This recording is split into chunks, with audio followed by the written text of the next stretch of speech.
a segunda parte da primeira sessão do professor Ricardo Glockner, que começa com o endereçamento da questão que foi feita na parte final, e aí a gente avança para falar da influência dos campos não só na capilaridade, mas também na essência, né, das permeabilidades autoritárias do processo penal brasileiro. Vou tentar ser bastante sintético, na medida do possível também, porque a pergunta me força a tanto. Mas a questão da responsabilização da magistratura, essa questão, ela não era desconhecida quando as propostas que dão margem à própria questão do instrumentalismo, que eu havia criticado com uma feição autoritária, ela aparece no próprio Mauro Capelletti. Quando o Mauro Capelletti escreve Juízes Responsáveis, ele está escrevendo sobre uma espécie de análise sobre como deve responder a magistratura. É evidente que falar em responsabilização da magistratura não significa abraçar, para deixar muito claro, uma lei de abuso de autoridade como aquela proposta, né? Então são questões distintas e, portanto, a ideia de responsabilização ela tem que ser bem pensada. O Zaffaroni, num texto já antigo publicado pelo RT, quando vai falar sobre o Poder Judiciário, ele faz com bastante propriedade uma equiparação do Poder Judiciário a uma estrutura militar. Isso de fato tem sentido no momento em que você analisa a instituição militar a partir da disciplina, a instituição militar a partir da fabricação de uma certa subjetividade corporativa. Existe um texto que vale a pena ser lido, do Fernando Fontainha, é a tese de doutorado dele, e que foi para a França estudar, fazer uma espécie de observação participante num concurso de magistratura francês. A tese é como se faz um juiz na França. Você na França, você não precisa ser juiz, não precisa ser concursado. Entre outras coisas, tem um concurso, mas existe uma cota de membros da sociedade civil que podem ser recrutados para ser juiz de acordo com a capacidade, com a atividade do sujeito. O fato que me parece ser relevante para destacar na questão da própria magistratura é perceber como há uma formação, o que vale a dizer, o que ter uma magistratura congrega em torno de si. Se nós pegarmos na França, os maiores processualistas, os caras mais críticos em torno da magistratura são próprios juízes. Na França, o Denis Salat, autor fundamental, o Antoine Garapon, que são os caras que vão botar o dedo na ferida, mas desde dentro, com uma legitimidade que talvez não se exista quando você desde fora acaba, digamos assim, metralhando a magistratura. Esse é um aspecto que me parece importante. O segundo, existe um processo, talvez em um nível mundial, isso já foi detectado pelo próprio Mauro Capelletti, de uma expansão dos poderes da magistratura em todo o mundo. É uma coletânea, eu me esqueci o nome dos organizadores, mas se chama Expanding Judicial Powers, alguma coisa do gênero. Depois eu posso dar o livro. E como fenômeno mundial, necessariamente, obrigatoriamente, também foram incorporados mais distintos países contramedidas. Podemos tomar ela como responsabilização, podemos tomar ela como estabelecimento de determinados marcos ou limites da magistratura. A primeira consideração em torno do que fazer. Não ficar conjecturando como se faz lá fora. Existem vários problemas, especialmente quando a gente busca especialmente um modelo norte-americano. Porque apesar do modelo americano ser enfatizado por uma leitura muito específica de que os juízes não têm poderes instrutórios, os poderes instrutórios magistrados norte-americanos são uma faceta muito pequena da composição do regime político do magistrado. Vale dizer, nós tomarmos em consideração o que o o Robert Kagan escreve sobre o adversarialismo judicial norte-americano, nós vamos perceber que nos Estados Unidos se implementam políticas públicas através do processo, na ideia de justiciabilidade. Então, vários casos foram casos fundamentais em que houveram progressos em termos de direitos sociais a partir do processo. O problema é que nem isso representa uma tomada de direitos, porque às vezes vem o contrário. Um autor chamado Ron Hirschel, ele vai usar uma expressão chamada juristocracia a fim de determinar essa potencialização desses poderes judiciais a partir do neoconstitucionalismo. Isso quer dizer que também que nós temos que olhar para todos aqueles construtos que vieram desde do constitucionalismo e analisá-los de maneira crítica. O próprio, tomando esse paradigma, né, desde Alice a Zagrebelsky, a todo o pós-positivismo que eu acabei já mencionando e que não queria voltar. O que fazer? Uma coisa que é um problema é nós termos um número de faculdades de direito em que, enfim, é dominado por uma determinada corporação, e não só essa, mas eu tomo ela como exemplo, no qual, evidentemente, o direito acaba sendo pasteurizado. Você acaba... Existe uma... Eu poderia falar uma coisa. Poderia falar de várias, porque senão eu não acabo mais. Mas, qual é a responsabilidade social das editoras? Eu vou citar um exemplo azar também. Criminologia. Existe um livro que está na 4ª edição. Eu não tenho a menor dúvida. É o pior livro de criminologia que eu já li. E eu falo do mundo inteiro. Você imagine a quantidade de livros que precisam ser produzidos, você botar um assim, é o or concurso. Não tem como superar. Não tem como superar. Está na 4ª edição e é publicado por uma importante editora. Pergunta: não há conselho editorial? O conselho editorial não lê? O conselho editorial está ciente do que está escrito ali? Porque não se trata apenas de um mau conhecimento.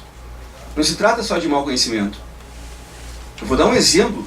Eu esqueci o negócio, mas eu vou falar disso numa outra palestra. Eu vou dar um exemplo do sujeito que diz assim: os homossexuais têm uma tendência à violência. E aí ele vai dizer assim: então imagine, os homossexuais estão relacionados, muitos homossexuais estão relacionados com o tráfico de drogas. E aí o autor vai desenvolvendo o argumento.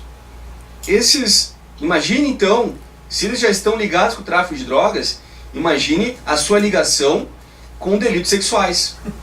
Que eu diga os casos envolvendo o cantor Michael Jackson. Nossa. Isso está escrito. Sabe por que eu não vou dizer qual é o livro? Se eu dissesse um livro bom, ninguém vai interessar. Ele é um livro, uma droga. Eu vou lá ver se é verdade mesmo. Ele vai ler aquele negócio. Mas isso não é um problema. Então, assim, eu quero começar a escrever. Tem o ruim. Por exemplo, relação entre taxa de suicídio e o vento. Que no Caribe, quando determinados ventos induzem ao suicídio. Então, lá no Rio Grande do Sul. E ele assim, alguns argentinos, bota no geral, né? E pobres argentinos. Alguns argentinos falam da influência do vento pampeiro sobre o suicídio. Então você vai sair de casa, vai no templo e diz: não, vai ter suicídio hoje. Vai chovendo, então o furacão o índice de suicídio aumenta. As pessoas não morreram por suicídios. O Irma foram suicídios. Então veja, esse é um problema de não só da conformação errônea, equivocada, pobre do discurso, seja ele qual for. Processual penal nem se discute, mas da penetração que esses livros têm. E veja, esse livro é adotado nessa dissertação de mestrado da Mariana, da Federal de Santa Catarina. 4 universidades federais, ela fez pesquisa nos planos de ensino de todas as universidades federais. 4 deles adotam. Eu pergunto, quem em sã consciência poderia indicar um livro desse? Você como professor, então, eu vou formar gente, então, sou responsável por aquilo, então eu vou indicar um cara que diz que homossexuais têm uma chance alta de ser traficante, que o diga Michael Jackson. Veja, claro, não faz sentido, mas todo o discurso positivista está ali. Todo o discurso positivista, do pior ao melhor. Agora, a pergunta que eu faço é, e se nós pegarmos as privadas? Não existe esse dado. Quando será? Se isso aí pensar, ela toma esse paradigma da Universidade Federal como um centro de excelência de formação, e nós pegarmos as privadas, algumas delas, de um livro desses, para estar na 4ª edição, eu posso garantir uma coisa, que não foram comprados pelas federais. Todas essas edições foram compradas por pessoas, dizer assim, singulares, individuais. Não, eu gostei. Pode não ter lido. Agora, em parte, pelas privadas. A pergunta é como é que a gente pode mudar um paradigma. Então, melhorou proposta de mudança de concurso público, né? Porque o ensino vem sucateado, e aí vem o universo salvacionista do concurso público, e aí não preciso saber isso, porque eu vou fazer concurso público, e aí alguém tem a ideia de botar filosofia e botar criminologia, porque vai mudar. Então, esses dias eu recebi um e-mail, que foi inclusive uma questão de uma prova feita para concurso da Defensoria Pública. O exemplo é assim, a questão é assim, fulano está indo para o trabalho, no meio ele está andando com o seu automóvel. Daí ele se revolta e volta com o seu carro em altíssima velocidade matando alguém. Assinale a alternativa correta. Isso você pode ser explicado pela teoria. Letra A, da anomia, das subculturas, da teoria da contenção, da criminologia crítica, ou enfim, sei lá, qualquer outra. Você sabe qual é o cara perguntou, qual é a resposta correta? Eu disse assim, olha, é impossível alguém responder sinceramente essa pergunta. Mas eu fiquei curioso, eu quero saber o gabarito. Eu não sei. Teoria da anomia. Porque naquele... Agora vem o espelho da prova. Porque naquele momento não havia normas para o sujeito. Mas, não. É engraçado, mas é trágico. A anomia. Claro, o cara... Ou ainda outro. Agora tem, porque aí chegou a criminologia, aí tem um manual plastificado da criminologia. Então o cara toma banho e lê. Não perder tempo, isso, né? Teoria das janelas quebradas aparece como uma das vertentes da criminologia radical. Sério? É sério? Não posso dizer, mas quem é a pessoa que publicou? Editora Saraiva. Não, eu acabei de falar pro meu filho que eu sou um cara.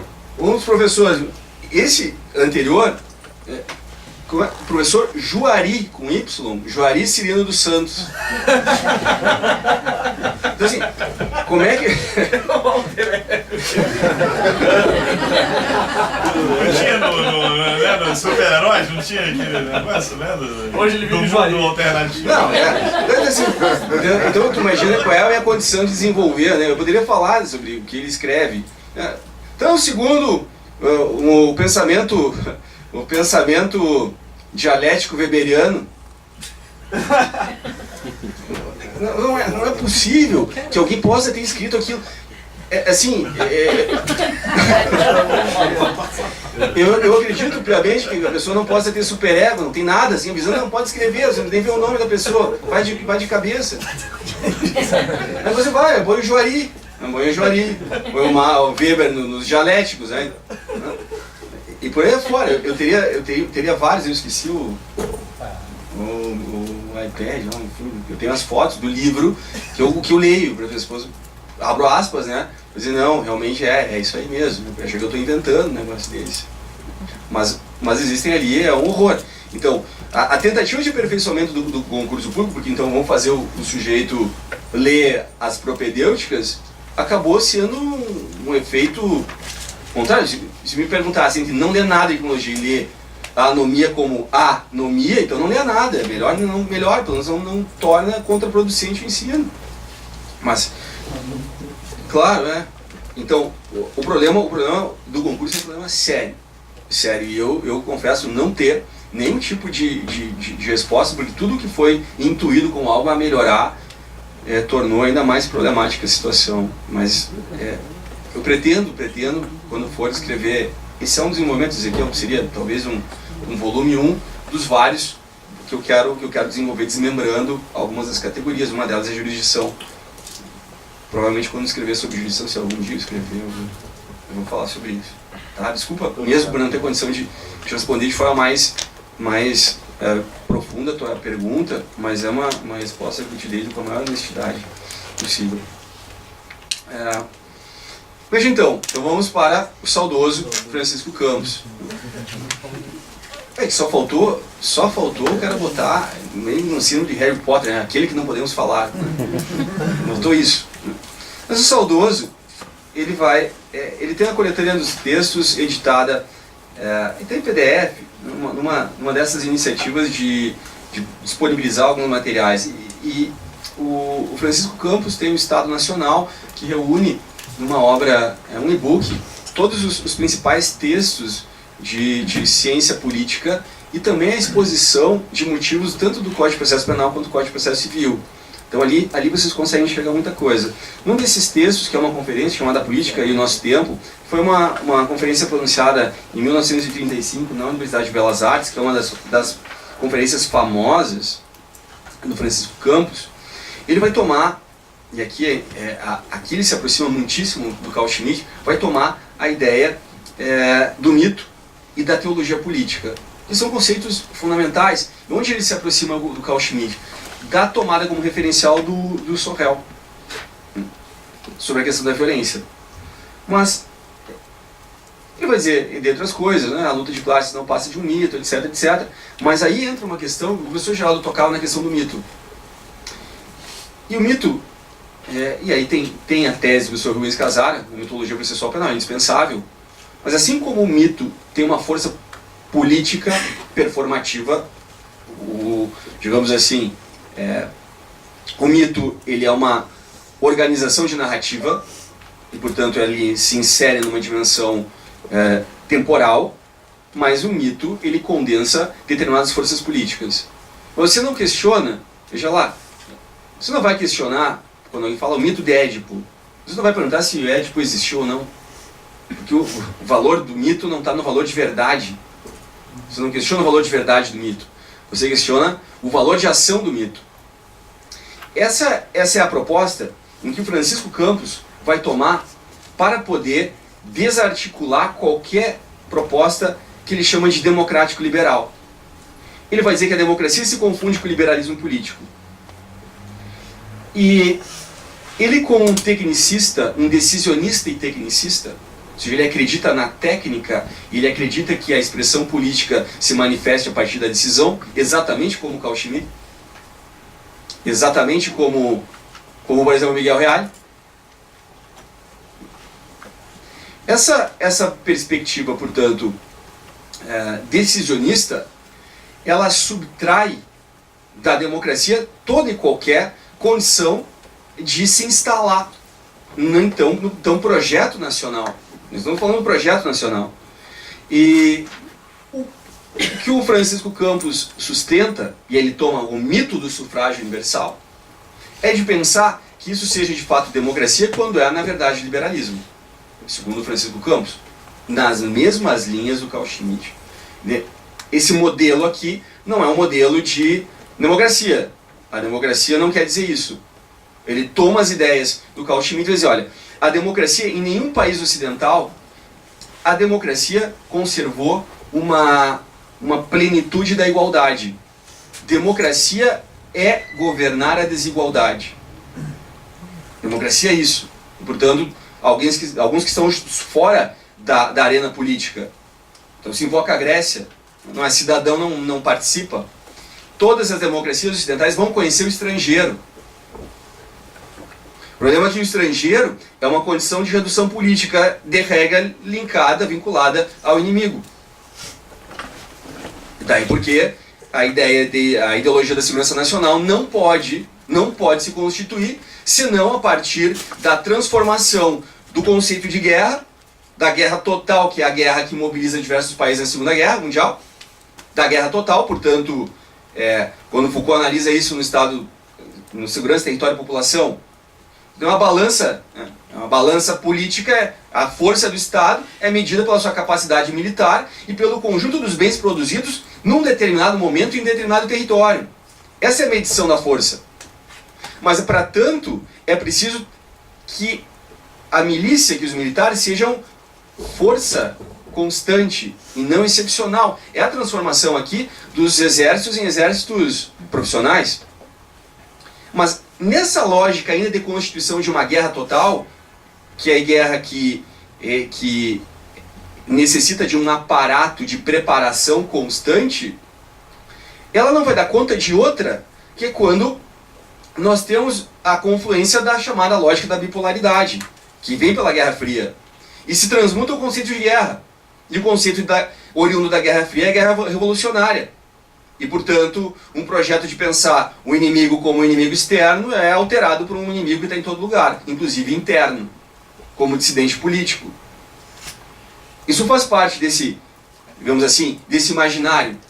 E quando eu falo imaginário, não quer dizer que isso não tenha reflexo, porque desde a psicanálise, né, se eu pegasse mesmo uma sociologia de corte funcionalista, como do Ian Thomas, né, o famoso teorema de Thomas, se você trata as ações como reais, elas são reais em suas consequências. Todo o paradigma da década de 30 norte-americana que vai dar, inclusive, alguma antecipação em torno da formação da carreira criminosa. Mas é uma perspectiva na qual o Francisco Campos está alertando que democracia é igual a liberalismo, democracia formal ou liberalismo, isso está representado pelo parlamentarismo. O problema é que o discurso antiparlamentarista ele não é um produto nacional brasileiro. Esse discurso vai estar na Europa e evidentemente vai chegar aqui. Então, também é preciso dizer assim, eu não me parece correto, não compartilho da tese de que, como faz Oliveira Viana e como fazem alguns que atualizam seu pensamento, às vezes de maneira inconsciente, dizer que a nossa elite não era preparada em um bando de idiotas. Porque esse é o discurso mais simples. Dizer, não, o liberalismo não dá, a democracia não dá no Brasil porque a gente não está preparado, a democracia nos trópicos não funciona. Ou ainda, importamos ideias fora do lugar, a tese das ideias fora do lugar. E com isso, evidentemente, se a democracia não pode ser instalada no Brasil, nós somos obrigados a conviver com o paradigma de qualquer outra coisa menos a democracia. Então tem que aceitar que nós somos um povo que é incapaz de conviver sob uma democracia real, uma democracia substancial. Mas, veja só, em 1938, o Francisco Campos vai escrever outro texto chamado Problemas do Brasil e Soluções do Regime, 1938, em que ele faz uma distinção entre democracia formal e democracia substantiva. Claro, veja, essa é uma divisão constante na história do pensamento político ocidental. Se você pegar, por exemplo, o Ferraioli, vai ter democracia substancial e formal, o que não significa dizer que estamos a falar da mesma coisa. O Ferraioli é igual ao Francisco Campos. Não é. Aliás, o mesmo conceito, não é o mesmo conceito. Né? Não é o mesmo conceito. Mas, embora a expressão seja utilizada. Ele vai dizer que do liberalismo surgiram as democracias deformadas. A deformação democrática é culpa do liberalismo. Liberalismo político, né? Liberalismo político. E com isso, o liberalismo é um regime de governo infenso aos valores sociais, infenso à coletividade. Liberalismo igual ao individualismo, igual a uma filosofia anti-estatalista. Atenção com isso, porque isso vai ser repristinado no discurso processualizado. Nós vamos enfrentar aqui um problema que é a da superação de um paradigma processual calcado no princípio dispositivo e que deve ser superado porque isso dá conta de um mero liberalismo duelístico, de processo como uma arena de disputa de direitos. Isso é incompatível com um Estado social. Isso aqui eu vou tratar com mais profundidade mais adiante. Mas se há alguma coisa que a perspectiva instrumentalista faz, é de afastar, de tomar como um paradigma de renúncia ao liberalismo de dizer que o processo não serve para tutelar direitos. O processo serve para resolver conflitos. Porque isso tem uma diferença muito grande, porque resolver conflitos é resolver o problema do Estado. É uma perspectiva estatalista. Se você nega que no processo resolvam direitos, você está dizendo, olha, que qualquer que seja a solução é apaziguadora. Por isso que, então, a ideia de processo como a busca da paz social. Perspectiva instrumentalista. Não é algo que esteja descolado desse cenário. Então precisa atentar que as dinâmicas de movimentação do discurso em torno da democracia formal para substancial vão implicar numa movimentação que faz passar da ação, regime liberal, para jurisdição. Jurisdição como poder. Do direito para o poder. Tem diferença? Enorme. Enorme. E nós nos inscrevemos num registro não apenas simbólico, mas jurídico, de tutela dos problemas estatais, tutela do Estado. Nenhum direito fora do Estado. É o que os fascistas fizeram. A construção jurídica do discurso fascista é de que o Estado não reconhece direitos pré-existentes. Não há direito fora do Estado. O que inclusive é uma perspectiva do Giovanni Gentili, que é um hegeliano, que vai dizer nada fora do Estado. Tudo dentro do Estado. É óbvio que as coisas não estão ditas dessa forma. E é preciso você recuperar os rastros, né? Essa é a dificuldade de você tentar enxergar onde são as confluências, onde são os nós.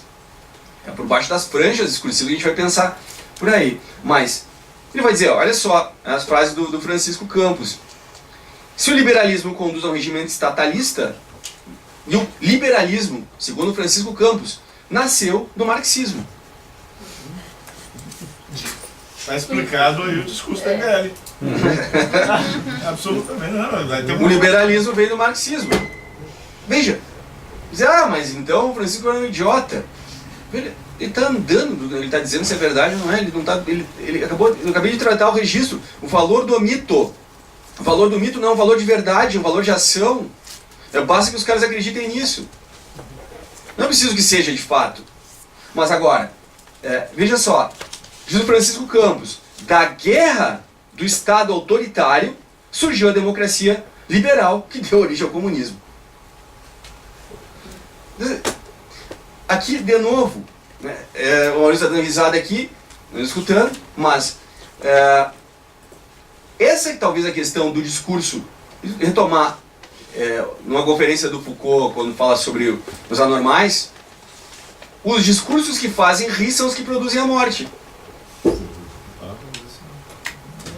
Do discurso que faz rir, que não faz sentido nenhum. Porque qual é a possibilidade de você entrar numa batalha científica ou epistêmica com isso?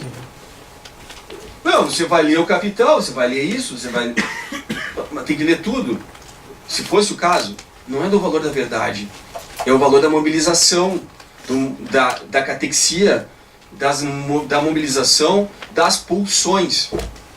Por isso que eu não posso descolar o nível molar do nível molecular. Eles estão então ligados. Qualquer registro que eu faça do ponto de vista mesmo histórico do fascismo como regime político, ele não dá conta quando o fascismo vem da base. E não raro vem da base. Que é o elemento massa. Então, não é a questão... Você pode dizer qualquer coisa do Francisco Campos, menos que ele é um idiota. Mesmo que é um ignorante, porque não é o caso. É a questão da redução do intelectual a alguém que mobiliza planos, né? Alguém da estratégia.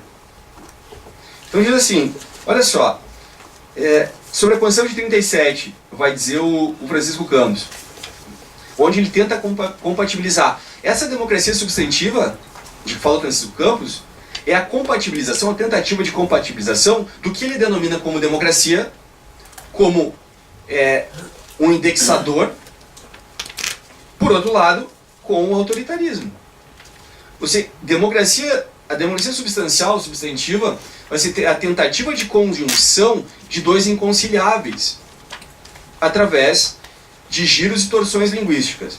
Diz o Francisco Campos, o Estado brasileiro, sendo democrático, é também autoritário. Mas como assim? cabendo ao presidente da República a autoridade suprema exercida em nome do povo e no interesse do seu bem-estar, da sua honra, da sua independência e da sua prosperidade. Quem seria contra a prosperidade do povo, a independência do povo, a honra do povo, o bem-estar do povo? Se você acasala uma parelha como democracia e autoritarismo, você pode plenamente advogar a prisão em nome da segurança pública, do bem-estar de todos. Você consegue produzir o que a escola Pablo de Olavide trataria como inversão dos direitos humanos. Quando as instituições passam a ter direitos humanos, quando, sei lá, o Ministério Público, em nome da dignidade da pessoa humana, ele tem que ter o direito de sentar à direita do juiz.